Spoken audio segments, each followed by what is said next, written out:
In this video, let us discuss about serverless compute and see what is this serverless compute all about. Serverless compute doesn't mean there is no servers. Whenever you provision any serverless services on Azure cloud, Azure will provide the underlying infrastructure, which is nothing but the virtual machine, the storage, and the networking.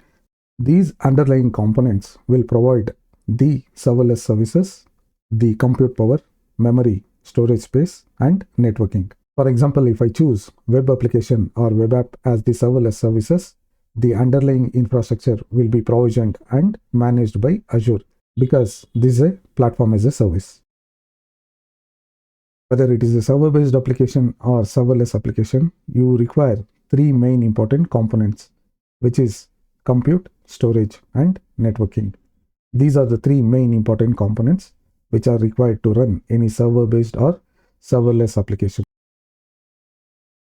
When you deploy a serverless services onto the Azure cloud, Azure will provide this part, which is nothing but the underlying infrastructure.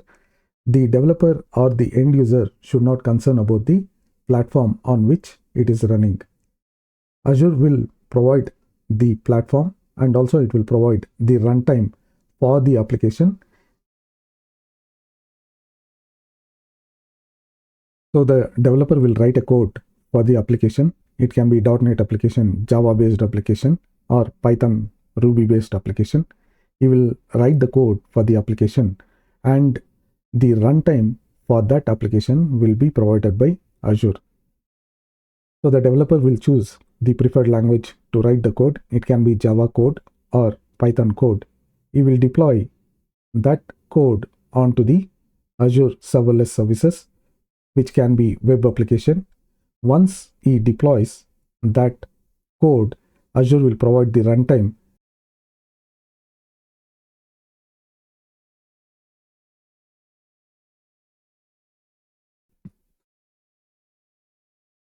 He has to choose the size for the web application to run.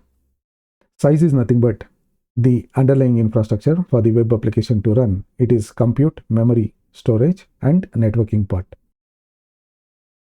Also, there are many services offered under serverless services. These services are Kubernetes services, queue storage, functions, multi-factor authentication, and search. When it comes to serverless computing, you need to remember that the end user or the organization will not manage the underlying infrastructure. The underlying infrastructure will be always managed by Azure Cloud or the cloud service provider. End user or organization will always consume the service. They will not maintain and manage the infrastructure. This is one of the advantage of platform as a service. Thank you for watching the video. If you like the content, please subscribe and share the video. Thank you and take care.